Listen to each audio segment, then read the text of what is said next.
So in this third question, we are having a curve with this particular equation, and there is a point which is moving along this curve.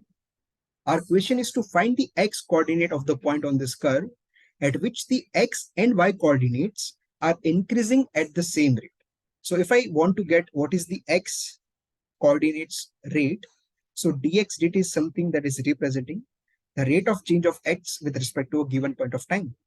And similarly for y, we are having at what rate your y coordinates are increasing, right? So now we have, because we are saying it's increasing, we are having a positive sign on both of it. If anyone was decreasing, for example, we would have written a negative sign, right? But that's not the case. Both of them are increasing, and now they're increasing at the same rate. So dx dt is equal to dy dt. And remember, we are also having an equation in which we are having a relation of y with respect to x, as how different values of x is going to give you different outputs of y.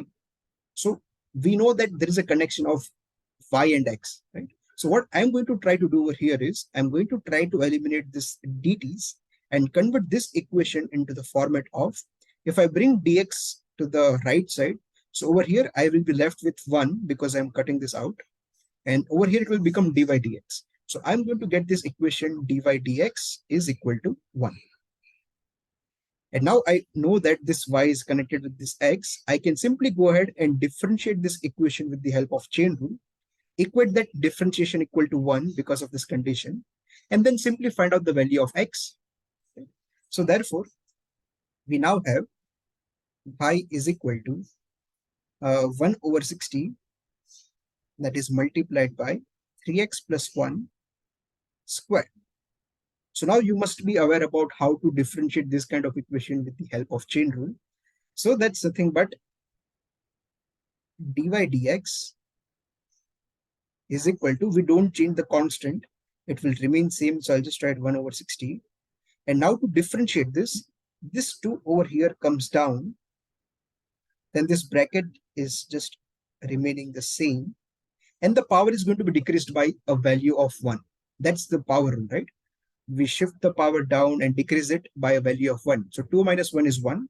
So that's it. We are done with the first part of the differentiation. But because it's a chain rule, we also need to differentiate whatever is the thing that is present inside this bracket. So what is the differentiation of 3x plus 1? 3x differentiation is basically 3. And 1 differentiation, because that's a constant, it's 0. So that's it. We are done with the differentiation. And if we simplify this, 2 times 3 is 6. 6 over 60 is basically 1 by 10.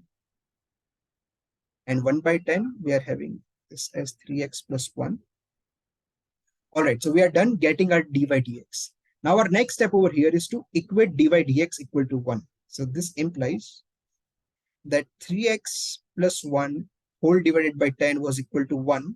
But now because I'm shifting the 10 on the right side, it will become this. And if I solve it ahead, you will get x equal to 10 minus 1 is 9. 9 over 3 is 3.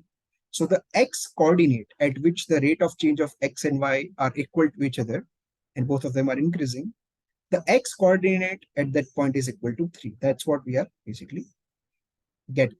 So that's the answer of the third question.